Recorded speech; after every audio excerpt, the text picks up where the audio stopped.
Hey guys, मैं आपका एक फाइनेंस। तो आज हम देखेंगे कि 5 ऐसी मिस्टेक्स जो हमें ऑप्शन में नहीं करनी चाहिए, जिससे की वजह से आपका लॉस हो सकता है। एंड हम क्योंकि अगर हम ऐसी ऐसी चीज़ें सीख रहे हैं जिससे हमारा प्रॉफिट बढ़ सकता है, तो हमें ऐसी चीज़ें भी सीखनी चाहिए जिससे आपका लॉस हो सकता है। एंड ये दोनों चीज़ें ही हमारे लिए मैटर करती हैं। क्यों? क्योंकि ये अगर हमें किसी की गलतियों ही नहीं पता होंगे कि हम कौन कौन सी गलतियां कर रही हैं, तो हम जितनी मर्जी चीज़ें मर्जी सीखी जाएं, उनसे हमारा कोई इतना बेनिफिट नहीं हो सकता। क्योंकि हमें अपनी गलतियों का भी पता होना चाहिए हमारी सही चीज़ों के साथ साथ। तो आज की वीडियो इसी पे ही होगी, ऑप्शन चेन पे हम कौन कौन सी ऑप्शंस में गलतियां करते हैं। तो let's start the video guys, बिना टाइम वेस्ट किए। तो अब हम चलते हैं अपने पहले पॉइंट की ओर, जिसे कि हम कहते हैं OTM. OTM out the money, मतलब इसमें आपको ये होता है कि आप स्ट्राइक प्राइस से दूर की ऑप्शन खरीदते हैं। जैसे कि आपको ये प्राइस जो है वो आपको 1-2 रुपए या उससे भी कम प्राइस की मिल जाती है, बट वही बात आ जाती है कि आप जितनी चाय में चीनी डालोगे उतनी ही चाय मीठी होगी। एंड अगर आप जितनी जितनी मतलब कि अगर आप ऑप्शन खरीदते हो 300 200 या 100 रुपए की, तो ये तब भी एक आपके लिए अच्छी चीज़ है। बट अगर आप आउट द मनी खरीदते हो, ये सस्ती तो मिल जाएगी, बट ये आपका वो जो पैसे आपने लगाए होंगे वो भी आपके डुबा देगी। आप मेरे हिसाब से ऑप्शन अगर खरीद ले हैं, तो आप क्वांटिटी पे मत फोकस कीजिए, क्वालिटी पे फोकस कीजिए। आप अगर महंगी ऑप्शन लेंगे तो वो आपके लिए ज़्यादा अच्छा होगा, क्योंकि बिगनर्स यही करते हैं, अपना कैपिटल बचाने के लिए सस्ती सस्ती ऑप्शन खरीदते हैं, लास्ट में जाके देखते हैं और इनसे उनका बहुत लॉस होता है। क्योंकि अगर आप ओटीएम की ऑप्शन लेंगे, उसमें थीटा डिके एक ऐसी चीज़ है जो एक बर्फ़ है। वो एक बर्फ़ है, वो एक चूल्हे के ऊपर तवे के ऊपर पड़ी हुई है, जिससे कि वो बार बार मेल्ट हो जा रही है। तो इसलिए आपको ऐसी हाई थीटा डीके वाली ऑप्शन नहीं खरीदनी चाहिए मेरे हिसाब से। एंड बहुत सारे ट्रेडर भी आपको यही कहेंगे। तो पहली मिस्टेक तो ये होती है। सेकंड पॉइंट की ओर, जो कि है profit and loss checking again and again. इससे ये चीज़ क्या है, इस चीज़ से ये होता है कि आप अपना प्रॉफिट एंड लॉस ही बार बार देखते रहते हैं कि प्रॉफिट क्या चल रहा है, लॉस क्या चल रहा है। अगर आप यही चीज़ देखते रहेंगे तो आपको जो है आप इमोशंस में बह के या तो ट्रेड को ज़्यादा बाय कर लेंगे या ज़्यादा सेल कर देंगे। मतलब कि अगर आपका प्रॉफिट हो रहा होगा तो तब भी सेल कर देंगे, एंड अगर आपका लॉस हो रहा होगा तो तब भी सेल कर देंगे। ना ही आप अपना स्टॉप लॉस करेंगे तय, और ना ही आप अपना टारगेट तय करेंगे। तो ये चीज़ एक बहुत ज़रूरी हो जाती है कि जो आपने सोचा है आप उसी हिसाब से ही चले जाए। क्योंकि अगर आप मार्केट में उस हिसाब से नहीं चलते, तो मार्केट में प्रॉफिट लॉस तो चलता ही रहता है। बट अगर आप आपने जो स्ट्रैटेजी बनाई है, जो शुरू में सोच के ट्रेड ली है, अगर आप उसके हिसाब से नहीं चलते तो आपका ऑब्वियसली कभी ना कभी तो लॉस होगा ही। तो आपको, अगर आप प्रॉफिट लॉस ना देखें तो आप क्या देखें, आप उसकी जगह आप एक ऐसी चार्ट देख लीजिए जिसमें भी आप ट्रेड ले रहे हैं। अगर आप निफ्टी में ट्रेड ले रहे हैं वो देख लीजिए, अगर आप बैंक निफ्टी में ट्रेड ले रहे हैं तो वो देख लीजिए।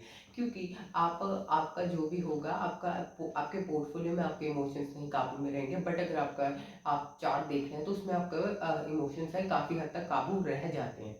कभी कभी आप अपना पोर्टफोलियो जाकर देख लीजिए, कभी ज़्यादा नीचे चला गया या ज़्यादा चला गया, तो आप तब देख लीजिए। बट आप अगेन अगेन देखेंगे तो उससे आपका लॉस ही होगा, कोई भी प्रॉफिट नहीं होगा।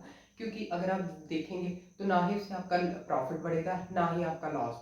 बट तब भी आपका लॉस ही बढ़ेगा, क्योंकि अगर आप इमोशंस में आके कुछ करेंगे तो अब हम चलते हैं अपने थर्ड पॉइंट की ओर। अब हम चलते हैं अपने थर्ड पॉइंट की ओर। ये थर्ड पॉइंट है हमारा, not checking OI data daily and और वीकली। एंड ये ओआई डाटा क्या है? ओआई डाटा एक ऐसी चीज़ है जो आपको बताता है कि मार्केट में क्या ओपन इंटरेस्ट चल रहा है। ओपन इंटरेस्ट मतलब कि ज़्यादा ऑर्डर किस चीज़ के लगे हुए हैं, बाइंग के या सेलिंग के। एंड ये दोनों चीज़ों में क्या चीज़ चल रही है। अगर मैं आपको अपनी शॉर्ट में ये भी बताऊंगा कि आप ओआई डाटा कैसे देख सकते हैं या कैलकुलेट कर सकते हैं, तो आप ज़रूर लाइक एंड सब्सक्राइब कीजिए। तो अब बढ़ते हैं अपने पॉइंट की ओर, जो कि OI डाटा है। OI डाटा एक ऐसी चीज़ होती है जिससे कि आपको पता लगता है कि मार्केट ऊपर जा रही है या डाउन जा रही है, मतलब कि ज़्यादा अगर बाय कर रहे हैं लोग या सेल कर रहे हैं, ये चीज़। तो अब हम चलते हैं अपने फोर्थ पॉइंट की ओर।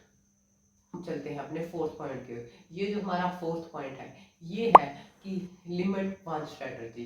एंड ये है जैसे कि बहुत लोग अब स्ट्रैडल चलाते हैं, तो अगर आप एक ही स्ट्रैटजी के ऊपर चलेंगे तो एक एक जो स्ट्रैडल है या कोई भी स्ट्रैटजी है, वो आपको हर मार्केट या हर चीज़ में आपको प्रॉफिट नहीं दिला सकती। आपको कुछ कुछ शॉर्ट लिस्टेड स्ट्रैटजीज करके रखनी चाहिए, जिनसे कि आप मार्केट का हर चीज़ में बेनिफिट ले सके।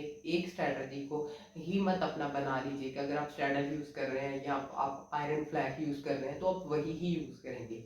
तो आप अपनी स्ट्रैटजीज आपको टाइम के हिसाब से बदलनी चाहिए।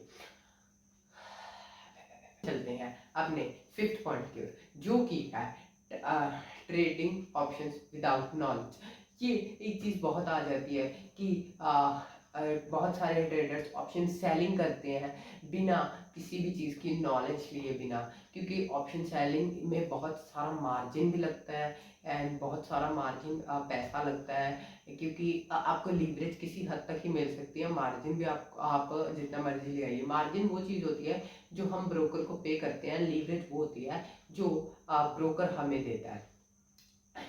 एंड मेरे हिसाब से आपको लीवरेज कम से कम ही लेनी चाहिए, क्योंकि उधार के पैसे आपको लुटाना ही पड़ेगा।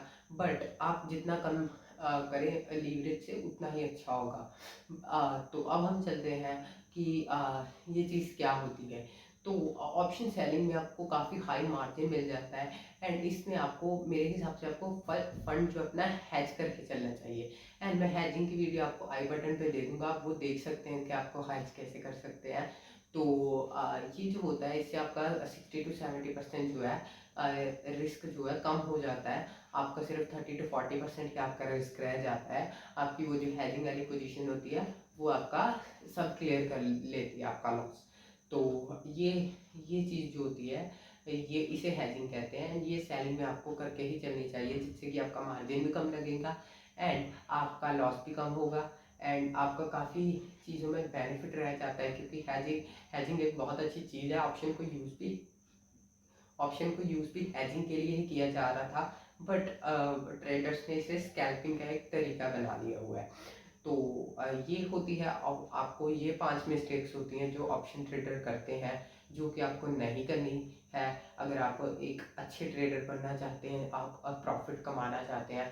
तो thank you for watching guys, मिलते हैं किसी और नई वीडियो में। लाइक एंड सब्सक्राइब कीजिए एंड आप मेरे अपस्टॉक का लिंक डिस्क्रिप्शन में, आप उस पर जाके अपना डीमार्ट अकाउंट ओपन कीजिए। Thank you for watching guys.